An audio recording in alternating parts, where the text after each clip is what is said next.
عرصہ دراز سے میں ایک بڑے صنعتی ادارے سے وابستہ ہوں۔ کچھ عرصہ قبل ہمارے HR ڈپارٹمنٹ نے مینیجرز کی ٹریننگ کے لیے ایک نشست کا اہتمام کیا۔ ایک معروف ٹرینر کامران احمد صدیقی کو مدعو کیا گیا۔ مقررہ دن اور وقت پر ٹریننگ سیشن کا آغاز ہوا۔ اتفاق سے میرا نام کسی وجہ سے اس ٹریننگ سیشن سے مس ہو گیا۔ ٹریننگ کا آغاز ہوا تو ذمہ داران کو احساس ہوا کہ حافظ صاحب تو موجود ہی نہیں، چنانچہ فون کر کے مجھے بلایا گیا۔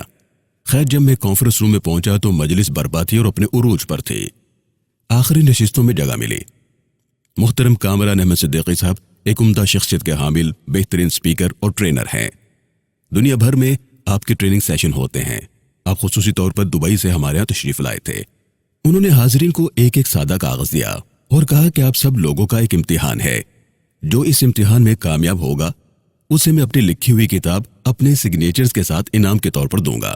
چنانچہ تمام حاضرین کو جو کاغذ دیا گیا کہنے لگے کہ اس پر اپنے اپنے بارے میں کچھ لکھیں، لیکن ایک شرط ہے کہ آپ یہ معلومات کسی دوسرے کے ساتھ شیئر نہیں کریں گے۔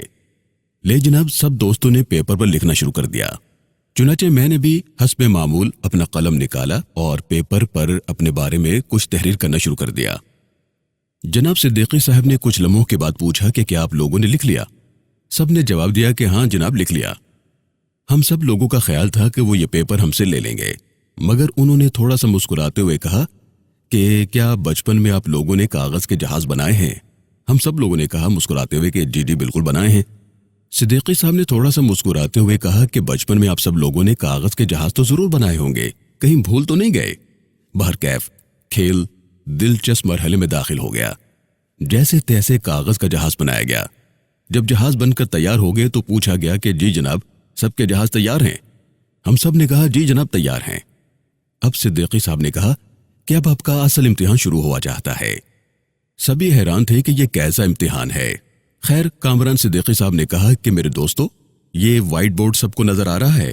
ہم نے جواب دیا کہ جی سر بالکل نظر آ رہا ہے۔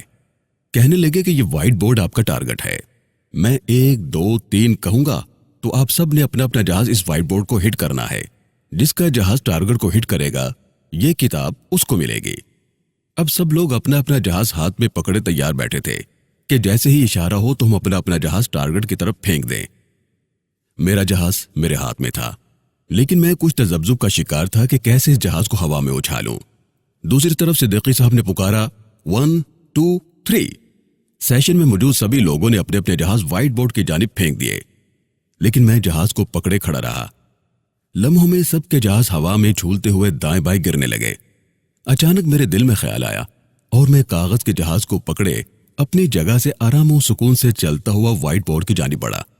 سب لوگ حیرانی سے مجھے دیکھ رہے تھے، جبکہ میں سکون سے وائٹ بورڈ تک پہنچا، ہاتھ میں پکڑے جہاز کو ٹارگٹ سے ہٹ کیا اور واپس مڑنے لگا تو صدیقی صاحب نے روک لیا اور پوچھنے لگے کہ جناب مولوی صاحب یہ آپ نے کیا کیا؟ میں نے جواب دیا کہ اس کے 3 وجوہات ہیں۔ نمبر 1 کہ اس کاغذ میں نے بسم اللہ لکھے تھے، میرے دل نے گوارا نہ کیا کہ اللہ کے نام کو یوں ہوا میں اچھال دوں۔ نمبر 2 آپ نے ٹارگٹ کو ہٹ کرنے کا کہا تھا، جہازوں کو پھینکنے کا نہیں کہا تھا۔ اور نمبر 3 کہ یہ جہاز قوم کا سرمایہ ہے، ٹارگٹ کو نشانہ بنا کر واپس لوٹنا بھی ضروری تھا کہ یہ اگلے مرحلے کے لیے بھی میسر ہو۔ میرا یہ جواب سن کر کامران صدیقی صاحب نے انتہائی مسرت سے کہا دیٹس دا مین۔ بھرپور کلیپنگ ہوئی۔ کامران صدیقی صاحب نے بہت مسرت سے اپنی کتاب ٹیلنٹ ڈگر اپنے بیگ سے نکالی، میرا نام لکھا، اپنے سگنیچرز کیے اور میرے ہاتھوں میں تھمائی۔ لیکن محترم سامعین و ناظرین کرام یہاں ایک لمحے کو رکیے، اس میں میرا کوئی کمال نہیں تھا، یہ صرف اور صرف بسم اللہ کی برکت اور اللہ کے نام کی حرمت تھی۔ یعنی جس نے اللہ کے نام کی عزت کی اللہ اسے عزت دیتا ہے، اور بڑا مشہور مقولہ ہے باادب با مراد، بے ادب بے مراد۔ امید ہے یہ کہانی آپ کو پسند آئی ہوگی۔ اسی پر اکتفا کرتا ہوں، اجازت دیجیے گا۔ اپنا، اپنوں کا، اپنے دوستوں کا، اپنے پاکستان کا بہت زیادہ خیال رکھیے گا۔